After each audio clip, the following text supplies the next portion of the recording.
Discipline Priests are one of the most unique and interesting healers, where they shield our allies and also do damage to then turn that damage into healing. I'm going to show you everything that you need to know to succeed as a Discipline Priest in the War Within today for Season 1. And this is going to be in a fairly beginner-friendly format as well. So don't worry if you are a beginner. I'm going to assume you know nothing. So whether you're a veteran or beginner alike, you're in safe hands. Let's jump straight in and look at our stat priority. So you can see here on our attributes above me, our main attribute is Intellect. This is our primary stat, and the stat you're going to be getting on all of your gear. The more Intellect you have, the more damage and healing we will do. The way to get more Intellect is simply a higher and higher eye level or gear level on your gear. Now we have the secondary stats here: Critical Strike, Haste, Mastery, and Versatility. Haste is actually going to increase your attack speed and spell casting speed, meaning if I'm casting something like Smite here, the more haste I have, the quicker I'm going to be casting that spell, reducing the cast time. Crit, of course, is going to increase your chance to do more damage and healing. Mastery is a really interesting one, and as a Discipline Priest, it's called Grace. Your healing and absorption, so our shields, are increased on targets with Atonement. And what Atonement is, this is actually the way that we're going to be doing damage to then turn it into healing. So we're going to put spells on our allies, they gain Atonement, and we then do damage to our enemies. The damage we do to our enemies gets turned into healing with allies that have Atonement on them, and that is our Mastery. Lastly, Versatility. This is going to increase our healing and damage done, and also reduce our damage taken. And these are known as our secondary stats. This here is the priority order for your secondary stats in general, but literally, especially in the first season of the expansion, you just want to get a higher and higher eye level. Unless you are looking at the same eye level gear, secondary stats aren't going to matter. Just getting a higher eye level of gear with more Intellect on is the only thing that matters. Now, before we move on, let's just really quickly look at our set bonus this season. So, we've just spoken about Atonement. Well, the 2-set bonus is increasing our Atonement healing by 5%. And the 4-set bonus, Smite and Penance, 2 spells we're going to be using a lot, increase the damage of our next Mind Blast or absorb amount of our next Power Word Shield by 15% up to times. Power Word Shield is one of the shields we'll be putting on our allies, and Smite, Penance, and Mind Blast are some of the damaging abilities we're going to be doing to heal our allies through Atonement. If I just quickly put Power Word Shield on myself here, and I go to the top, you can see I now do have the Atonement buff on me, healed whenever I damage an enemy, and that is simply how it works. So next up, we are going to talk about the utilities and some of the defensives that we have available to us as a priest. The ones I am going to be showing you are what I consider the most important ones. You could talent into other ones, etc., and there are bits and bobs that I may not talk through, but these are the ones that you really should know about going into the War Within.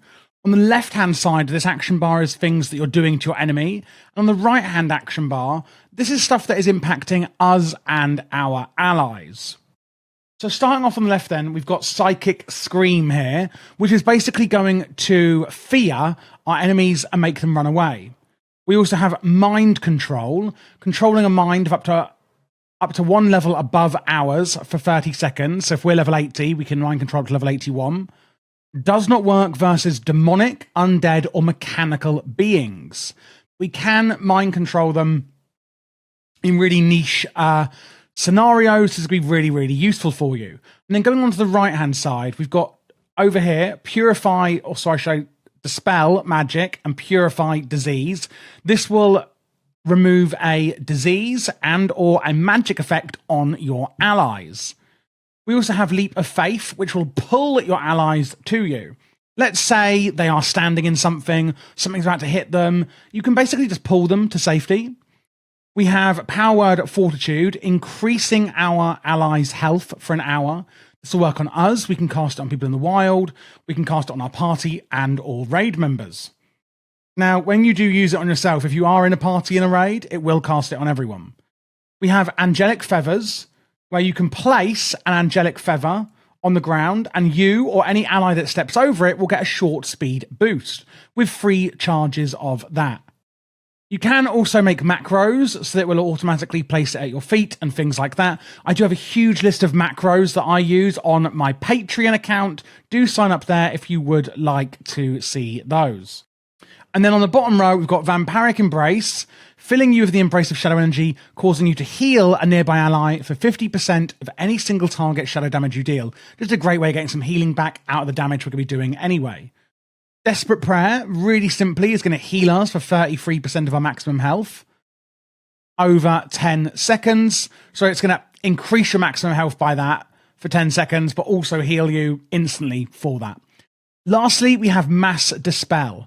Now, you can see here we've got Dispel Magic, and that will work on obviously one person who we target on, but Mass Dispel is going to dispel effects in this huge area from up to 5 friendly targets, which is phenomenal. Let's say that all of the party you're in a Mythic Plus dungeon or PvP, Battleground, wherever you are, let's say that they all get afflicted by something. Well, you can just target this over them, and you can just take it off 5 people rather than just 1, which is literally insane. And those are the main sort of defensives and utilities that we have available to us as a priest in Season 1 of The War Within. Now looking at the exciting bit, which is the rotation. Discipline Priest is a really interesting one. What we're going to be applying to our targets is this talent here, Atonement. So we're starting off with the raid build, then we'll look at the Mythic Plus changes we're going to make, and then we're going to look at the hero talents, which is for both builds, by the way, going to be Voidweaver. Let's go plop that on my action bar. So what is Atonement, first of all? This is what makes the backbone of healing as a Discipline Priest. Powered Shield, Flash Heal, Renew, Empowered Radiance, and Powered Life apply Atonement to your target. What does that then do? Your spell damage heals all targets affected by Atonement for some of the damage done, and it's increased when you're not in a raid. Obviously, in this build, we are in a raid. So basically, I can put on myself Powered Shield, and you can now see I've got Atonement. Healed whenever I damage an enemy. So if I cast Shadow Word Death, that's going to heal me. So I put the Atonement on myself, and any damage I do heals me. But it will also heal anyone else with Atonement. And what Discipline Priest does really well at is ramping up. So you can get loads of Atonements out in raid. Say we know that there's a big damage event coming up in the raid, and we're like, right, let's ramp up with loads of Atonements, and then boom, the damage comes in, and we start dealing damage to heal all of those people immediately with that Atonement on them. Hopefully that makes sense. The first thing we're going to do and keep up on our enemy is Purge the Wicked. Cleanses the target with fire, causing radiant damage and an additional amount of radiant damage over 20 seconds, which will spread to 2 nearby enemies when you cast Penance on the target, which is this one here. Then we're going to use our Rapture here. It's a cooldown on 1.5 minutes. Immediately Powered Shield your target, and your next 3 Powered Shields have no cooldown and absorb more damage. This is basically so that we can ramp up with our Powered Shields on lots of people very quickly, as usually it does have a short 6-second cooldown. So we're going to get, Powered Shield out and then Rapture and get loads of Powered Shields out quickly. Generally, you're going to try and get about 8 to 10 Atonements out in total here, where about 3 of them can be from your Powered Shield. After that, I would prioritize using Flash Heal to get Atonements out, and then after that, we'll use Renew. After that, cast your Void Wraith here. Summon a Void Wraith for 15 seconds that casts Void Flame from afar, dealing bonus damage to high health enemies and up to 50% if they are full health. It's going to generate some mana whenever it attacks as well. And this is going to be doing damage to help, obviously, that healing. Then we're going to use both charges of Powered Radiance. A burst of light heals the target and 4 injured allies within 30 yards and applies Atonement to 70% of its normal duration. So we can get out loads of Atonements with Powered Shield. We're using Rapture and a few Flash Heals, then use both Powered Radiances to basically get loads of Atonements out, and now we can start dealing damage. Use Mind Blast on cooldown, blasting the target's mind. That big Void Orb is from our hero talents, by the way. Isn't that so cool? Blast the target's mind with shadow damage and increases your spell damage to the target for 10% for 9 seconds. So the reason we use Mind Blast on cooldown and at the start of our damage is because it's going to increase how much damage we do. Then we can use our penance, launching a volley of holy light, doing healing or damage. We can use Shadow Word Death, a word of dark binding that inflicts a lot of damage to your target. And if they're not killed from it, you do take a little bit of backlash damage. Damage is increased it to targets below 20% health. Then we can use our Halo in cooldown, and then as our filler or spam, we can use Smite. You may see sometimes your flash heal procs like this. That is from Surge of Light here. Your healing spells and Smite have an 8% chance to make your next flash heal instant and cost no mana. So you can use that there instantly to get out a quick instant atonement using no mana, etc. when that happens. You may also notice when you use your penance, obviously it's on cooldown. When you use your Smite, it's actually reducing the cooldown of your penance there as well. So do be aware when you're using your filler, Smite, it is actually going to do that as well. So again, keep up Purge of the Wicked at all times on your target. And then when we're ramping up in a raid for the big damage incoming, use Rapture to get out some quick power word shields. Once you've used those, then you can get a few more atonements out with Flash Heal, and then use both charges of Radiance, and you should have atonemented a lot of people by this point. Then the damage comes in, and we start doing damage with Mind Blast, Penance, Shadow Word Death, Halo, and you will also notice Void Blast here instead of Smite. That again is because of your hero talents. Hero talents are all about the Void. I'm going to be showing you those shortly. I'm very excited for that, if you can't tell. We've also got some cooldowns here. We have this one, Power Word Barrier, summoning a barrier to protect everyone, and it's reducing their damage taken inside that barrier. We've also got Evangelism, where it extends the duration of all your active atonements for 6 seconds. So once you have actually ramped up with all of these atonements, you can then quickly extend them all by 6 seconds with Evangelism so that it's out for longer as well. We've also got 2 stacks of Pain Suppression, another cooldown, reducing all damage taken by a friendly target by 40%. You can cast it while stunned if you'd like, and this does have, again, 2 charges. Apart from that, don't forget to use your Void Wrath on cooldown as well. And that pretty much is how we're going to be using the main rotation as a Discipline Priest in raiding. Now we're going to have a look at what we're changing in Mythic Plus, because obviously we're not doing these huge ramps for the whole raid group because it's kind of a lot more fluid playing Mythic Plus. And we will be changing the talents a little bit, but still with the same hero talents, which I'm going to explain in full afterwards. So for Mythic Plus, if we look at the talent build, you can see we're changing a few hero talents and we're changing a few main talents in the rotation. We're instead going for here where Rapture enhances 2 additional shields, and instead of Evangelism, where we're extending the duration of atonement, because again, we're not putting out loads and loads of atonements. There's only going to be, 5 of us in Mythic Plus. We're now going for Atonement reduces damage taken by 3%, which is much better in a small kind of group. So it's actually a lot simpler what we're doing really in Mythic Plus. If your entire group is taking damage, you can simply get Atonement out with Radiance. That's going to do 4 injured allies and the target. So pretty much the whole group, meaning you can just get an entire group's Atonement out like that. In Mythic Plus, it's a lot easier. That's your ramp up done, I guess. And then if people singularly need healing, you can use Power Word Shield to get single target Atonements out. You can still use Rapture if you like, of course, that is still fine. Keep Purge the Wicked up as well on your target. Use Shadow Word Death on cooldown. Use your Mind Blast on cooldown. Use your Penance on cooldown as well. And I love all this Void. It is absolutely spectacular. These hero talents are magnificent, I really must say. And you still keep your Pain Suppression. We do also have Power Word Barrier if you need group healing as well, all stand under it, which is really good and easy to do in Mythic Plus over raiding as well. But that really is the only changes. We're not really doing much different in Mythic Plus, apart from we don't need to ramp up as much, and we can do it all very quickly. If there is no actual enemy to hit, you can heal people quite quickly with Flash Heal as well. There may be times where you're actually out of combat in Mythic Plus and you need to just do a bit of healing, just use Flash Heal for that.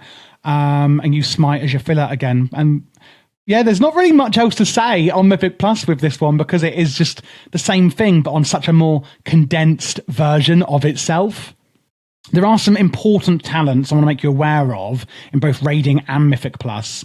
But again, not yet on those hero talents. One here is Shadow Covenant, casting your Mindbender, which is actually now your Void Wrath, by the way. Where's it gone? Casting that enters you into a Shadowy Pact, transforming Halo, Divine Star, and Penance into shadow spells and increasing the damage and healing of your shadow spells by 20% while active. So extra damage you're going to be doing because of that. There's also Inescapable Torment. Penance, Mind Blast, and Shadow Word Death cause your Mindbender or Shadow Fiend to teleport behind your target, slashing up to 5 nearby enemies. And Void Summoner. Your Smite, Mind Blast, and Penance cast reduce the cooldown on Mindbender. And again, Mindbender is here. It's on a 1-minute cooldown, but you'll see if I drag it onto my action bars, it is now Void Wrath. And that is because of the hero talent we're taking here in Voidweaver. There's also Schism up here. Mind Blast fractures your enemy's mind, increasing your spell damage to the target, which I kind of already explained, but that is where it's from, just so you know. We've got Harsh Discipline down here. Power Word Radiance causes your next Penance to fire 2 additional bolts, stacking up to 2 times. That, again, is happening passively because we're going to be using Radiance and then Penance in that order. So, you know, just FYI. There's Train of Thought over here, where Flash Heal and Renew reduce the cooldown on Power Word Shield as well, and Smite reduces the cooldown on Penance. I don't think I mentioned it before the first bit regarding Power Word Shield. I think I only did mention Penance, so apologies, but that is where you're getting those cooldown reductions from. And then the other one I wanted to mention was Protector of the Frail. Pain Suppression gains an additional charge. That's why you have 2, not 1. And it reduces the cooldown. Sorry, Power Word Shield reduces the cooldown of Pain Suppression by 3 seconds as well. So there's a few different cooldown reductions that are happening there. The rest of the talents, in my opinion, aren't as important. These are just the kind of core ones that are really making changes to rotation that I do want to make you aware of. And now, finally, let's look at what's happening with the hero talents. So for this build, we are going for Voidweaver, which I personally think is a bit weird as Disc Priests, but hey-ho. Basically, we're dealing with the Void. We gain Entropic Rift. This is the first keystone talent we get. Mind Blast tears open an Entropic Rift that follows an enemy for 8 seconds. Enemies caught in its path suffer damage within reach. Okay, cool. On the left then, we have an option. I'm going for Dark Energy. While Entropic Rift is active, you move faster. Cool. Devour Matter. Shadow Word Death consumes absorb shields from your target, dealing extra damage to them and granting you mana. Void Heart. While the Entropic Rift is active, your atonement healing is increased by 20%. Now that is a big one, and that's really nice. Void Blast. Entropic Rift upgrades Smite into Void Blast when it's active. Okay, so our Smite is enhanced, sending a blast of cosmic void energy at the enemy. So rather than, Smite, it's now Voidy. Then I'm going for Darkening Horizon, where Void Blast increases the duration of your Entropic Rift up to a maximum of 3 seconds. So when we're using our Smite, otherwise now known as Void Blast, it's going to actually extend how long that rift is up for. Void Infusion, where Atonement Healing with Void Blast is massively effective. So again, using your Smite, Void Blast, it's now going to do a huge amount, double now. The Atonement Healing. Inner Quietus, Power Word Shield absorbs more. Here I'm going for the Depths of Shadows, where Shadow Word Death has a high chance to summon a Shadow Fiend for 5 seconds when damaging targets below 20% health. Pretty nice there, sort of passive. This is more of a utility one. Void Leech, every 2 seconds, you siphon an amount equal to 3% of your health from an ally within 40 yards if they have higher health than you. So equalizing health across the battleground. It's an interesting one. If you don't like that, you can go for Embrace the Shadow. If you don't like stealing allies' health, you absorb 3% of all magic damage taken. Absorbing shadow damage heals you for 100% the amount absorbed. That's the one I'm going to go for because I'm not a nasty health thief. And then lastly, we get Collapsing Void. Each time Penance damages or heals, Entropic Rift is empowered, increasing its damage and size, which is fantastic. After the Entropic Rift ends and it collapses, it's going to deal a load of damage, split amongst all enemies within 15 yards. Okay, so, if you're like, what the hell? Basically, we summon an Entropic Rift when we use our Mind Blast. That's going to enhance our Smite into a Void Blast, When the rift ends, it's going to do damage to everyone. It's increasing our atonement healing. And that's pretty much it, really. That's the main factors I would take out of that. So it's not massively changing the spec, which I like. And it's quite fun to play when I've been practicing it. It is actually quite fun. I do enjoy it. I don't like hero talents where they're completely changing everything or where they're doing absolutely nothing. And I think Voidweaver for Discipline Priest is a lovely middle ground. For the consumables in the War Within, things have changed a bit, including the enchants. So first up, you now have Nerubian Gem Weavers. This is how you add sockets from the Great Vault each week to your gear, and we can do this on the head, wrist, and waist. Another thing that's changed is we can now have an extra 2 sockets on our rings and neck, so we can add these with magnificent jeweler settings. You can see here 2 on the neck and 2 on each ring. Looking at the actual enchants we're going to use, we've got Chant of Winged Grace, giving avoidance and minus fall damage percentage on the cloak. The chest is Crystalline Radiance, giving intellect. Armored Avoidance on the wrist, giving avoidance. Sunset Spellthread gives intellect and stamina on the legs. Scout's March gives movement speed. It's 250, I think. And then haste. Or you could put haste on here, you could put crit on here. Depends what you really need. I would say to go to haste on the ring enchants. But if you're at a very high eye level and you're really starting to min-max and, simulate your character, etc., then maybe actually a secondary stat would be better. So I'll leave that one up to you. For the, what are they called? Consumables. It's too early for this, guys. I've finished at like 8 a.m. or something, or 7 a.m. Flask of Tempered Aggression, Feast of the Divine Day, that's just going to purely add intellect. You can also go for Tempered Versatility. That's probably the best all-round one for everyone, actually. Mana Potion, if you need it, if you're healing in as a priest. Otherwise, use the Tempered Potion if you're in Shadow. Algari Healing Potion is obviously a healing potion. Algari Mana Oil is something you can actually now add on your weapon to add crit and haste. Crystallized Augment Rune to add a little bit of intellect. And then looking at the Culminating Blasphemite, this is really interesting. So it's going to add intellect, but it's also going to add a 0.15% critical effect to your character if you use different gems. And you want to use an emerald, an onyx, a sapphire, and a ruby. Again, sim your character to see which ones would be most preferential, or just go with what I've got here. And basically that means then that each of these different colors is going to give 0.15 effect on your crits. So if you only have rubies, it's only going to give 0.15. But if you have one of each color, it's actually going to give up to 0.60% effect on critical strikes. Don't use amber though, just use these 4 colors that I have shown you here. Thank you so much for watching this guide. I hope it was really useful for you in The War Within Season 1, whether it was for Mythic Plus or raiding. If you do have any questions, I'll be happy to help. My Patreon is in the description below, and that is where you can find my LVUI profiles, which I'll show you in a second.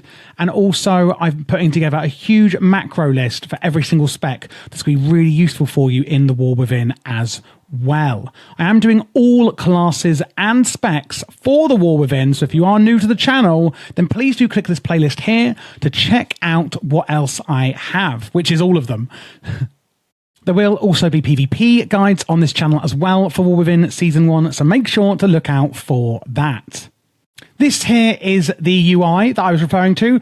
As you can see, we've got target frames, etc., left and right, and raid frames go in the middle here, and then weak auras in the middle with an action bar down here. Chat is behind where my camera is. Minimap and details, etc., are here on the right.